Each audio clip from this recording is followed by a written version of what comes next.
Any of you are a parent, give me Isaiah chapter 1 and 10, biblical shot. If you are a parent, maybe you can understand this. If you are a parent, if you are a father, and if you are a mother, imagine how stressful it is. Imagine how worryful it is that you have to wonder if you're going to make it through the next day. If you're going to have to worry, is your son next and on the next traffic stop? Are you next because you want to go to church on Sunday?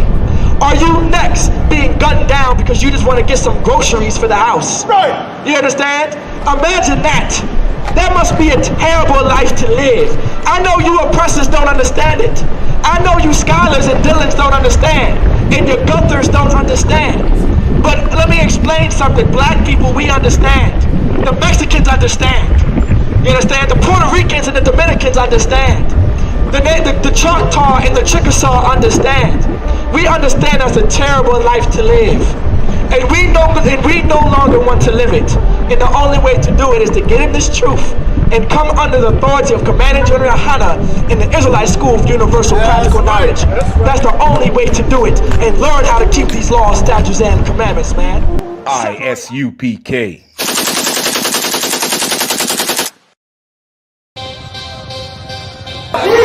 We want no cowards in our camp, only men, free men tonight. We want no cowards in our camp, never let their brothers die.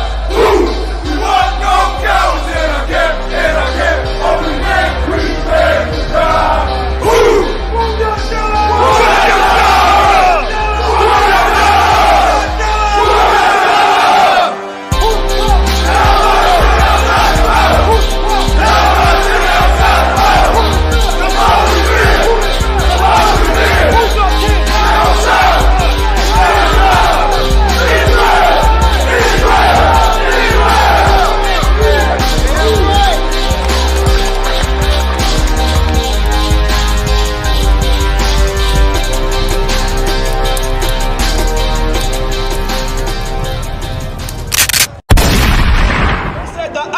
Did you know that the unrighteous will not inherit the kingdom of God?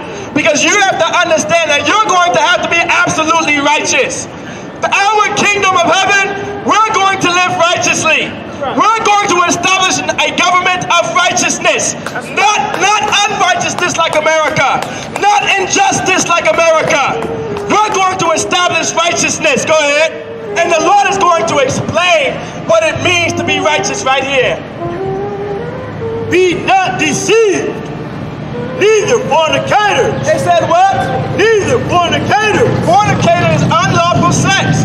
In our kingdom, we're not going to accept pedophilia. That's right. We're not going to accept molestation. That's right. We're not going to accept homosexuality. That's right. We're not going to accept lesbianism. That's right. We're not going to accept bestiality. That's right. We're not going to accept a woman leaving her man and getting another man. Right. We're not going to accept a man having sex with another man's wife. That's right. We're not going to accept it. Instead, what? Because God doesn't accept it. That's right. Neither fornicators, nor idolaters. Or what? Nor idolaters. Which is the worship of another God. Here's the problem that we have because of the Christian church.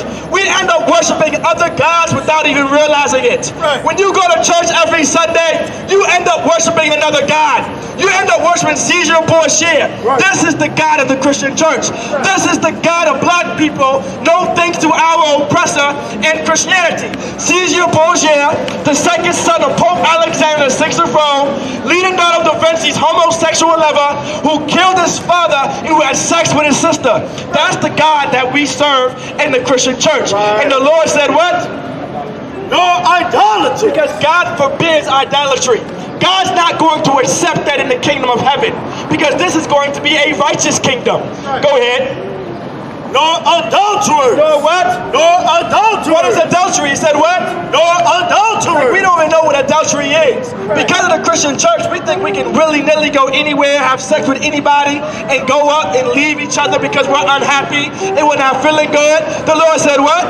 Nor idolaters. Nor adulterers. When you commit adultery, this is what the definition of adultery is. When a man has a woman, he cannot leave that woman.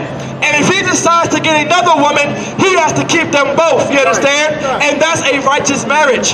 If he decides to leave any of them, that is adultery. Well, let me say something to you, black woman, and Hispanic and Native American woman. If you have a husband, that is your only husband. You cannot leave your husband and get another man, because that is adultery. And God is against it. God is absolutely against adultery.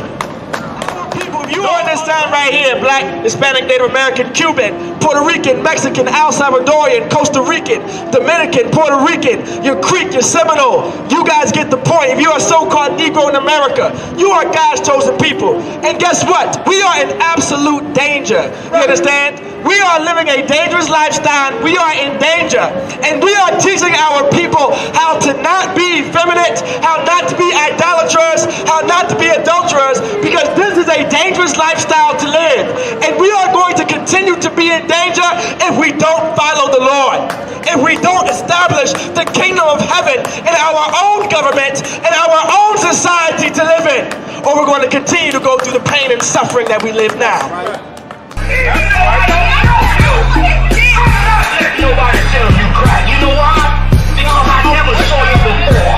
But you a black man like me. And it's worth something. My whole life was trying to find something to follow.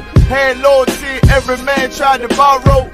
Felt pain and a lot of sorrow. Got betrayed, so packed I didn't even have my heart broke. Living confused, about to lose hope. Cops got me on the side of the road like a sideshow. Need an antidote before I croak. Now I'm setting fire to rhythm man blues for this guitar smoke.